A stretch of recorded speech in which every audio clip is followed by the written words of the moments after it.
School में safe space का मतलब सिर्फ एक क्लासरूम नहीं होता। सेफ स्पेस वो इन्वायरमेंट होता है जहां स्टूडेंट्स बिना डरे बोल सके, अपने थॉट्स और इमोशंस को एक्सप्रेस कर सकते हैं, गलती कर सकते हैं और अपनी गलतियों से सीख सकते हैं। और स्टूडेंट्स ये फील करते हैं कि यहाँ मुझे एक्सेप्ट किया जाता है, जहाँ डर और जजमेंट नहीं होता, स्टूडेंट्स को समझा जाता है, वही स्पेस सेफ स्पेस होता है। हम सब टीचर्स चाहते हैं कि हमारे स्टूडेंट्स कॉन्फिडेंट हो, क्रिएटिव हो, क्वेश्चंस पूछने वाले हो, सेल्फ बिलीफ से भरे हो और अपने टैलेंट को पहचाने। लेकिन ये क्वालिटीज़ डर के माहौल से या फिर प्रेशर से नहीं आती। ये तब आती है जब स्टूडेंट इमोशनली सेफ फील करते हैं। ड्रीम स्टूडेंट्स सेफ स्पेस में ही ग्रो करते हैं। फियर के एनवायरनमेंट में सिर्फ साइलेंस होता है, लेकिन सेफ स्पेस में ग्रो होती है।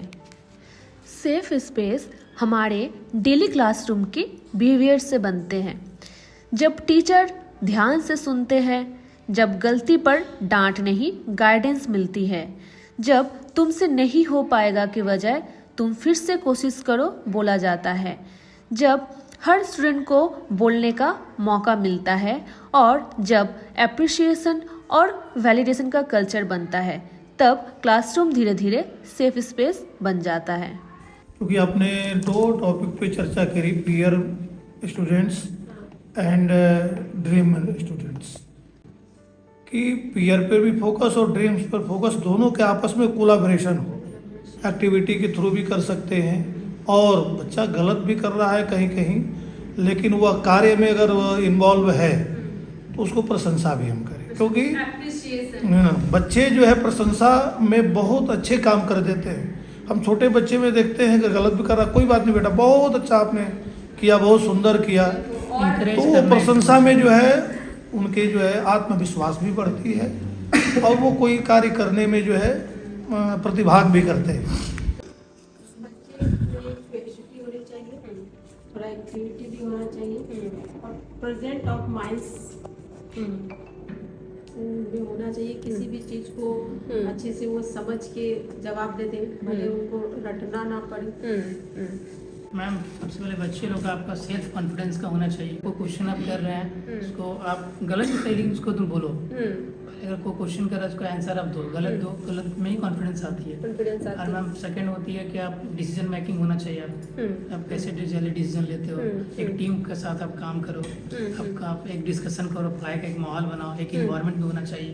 अगर अच्छा इन्वायरमेंट रहे तभी बच्चा लोग अच्छा environment, joyful environment, safe environment, communication भी होना चाहिए, बात करने का वे भी होना चाहिए।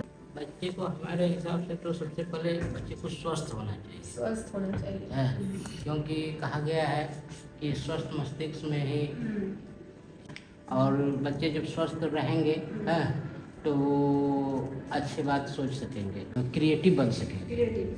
बच्चे को स्कूल में जो है हम ऐसा बनाना चाहते हैं कि वो क्यूरियस हो।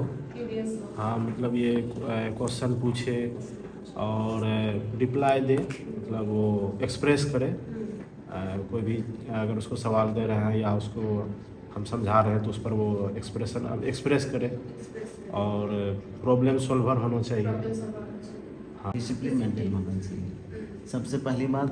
दूसरी बात कि बच्चे जो भी हैं यहाँ आत्मविश्वास में बहुत दिक्कत है, कॉन्फिडेंस का बहुत कमी है, आत्मविश्वास जिसको बोलते हैं। उस तरीके से अगर कॉन्फिडेंस होना चाहिए, हाँ होना चाहिए, अपने ऊपर जागरूक होना चाहिए कि हाँ हम ये, हाँ सेल्फ अवेयरनेस, जी जी, तो ये होना चाहिए कि हाँ हम सही कर रहे हैं कि गलत कर रहे हैं। और दूसरी बड़ी बात इसमें क्या है कि मैम उसमें हेजिटेशन नहीं होना चाहिए। हेजिटेशन अगर रहेगा तो बच्चा आगे क्या, एक कदम आगे नहीं बढ़ पाएगा। यही सब चीज़ है, इसमें थोड़ा सा ध्यान दिया। पहली बात, उनमें अगर अनुशासन रहेगा, डिसिप्लिन रहेगा तो आधा काम उनका ऐसे ही हो जाएगा। और मतलब प्रश्न पूछने वाला होना चाहिए मन में, मतलब कोई भी प्रश्न या कोई भी चीज़ या कुछ भी रहे वो मतलब बेझिझक बोल दे। मैम पहले तो बच्चे के अंदर कॉन्फिडेंस होना चाहिए, अगर कॉन्फिडेंस नहीं है तो कुछ भी नहीं है। उसके बाद जिज्ञासु, दूसरे नंबर उसमें जिज्ञासा होनी चाहिए। और दूसरा सकारात्मक सोच, सोच भी उसकी, फिर समस्याओं से लड़ने की भी उसमें क्षमता होनी चाहिए, मेहनती भी होना चाहिए, अनुशासन, रिस्पॉन्सिबिलिटी अलग होनी चाहिए और बच्चा में इच्छुक मतलब जानने की इच्छुकता जो होती है वो बहुत ज़्यादा होना चाहिए और साथ में डिसिप्लिन होना जो अगर हम बच्चे को कुछ भी बोलते हैं वो अच्छी तरह से करे वो बच्चे में कॉन्फिडेंस होना चाहिए। बच्चे टीम वर्क में तो काम अच्छी तरह से कर ही लेते हैं। अगर कोई कमज़ोर बच्चे भी हैं तो उसको अगर टीम वर्क में हम देखें उसके करने से वो फॉलो करके उसका अनुसरण कर फॉलो कर वह काम को पूरा कर लेते हैं। बच्चे क्लास में एक्टिव रहे, बच्चे में जिज्ञासु प्रवृत्ति का हो, बच्चों में क्रिटिकल थिंकर हो, बोलते क्रिटिकल रहे और जिज्ञासु रहे।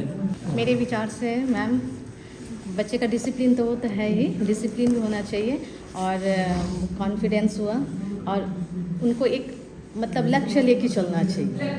हाँ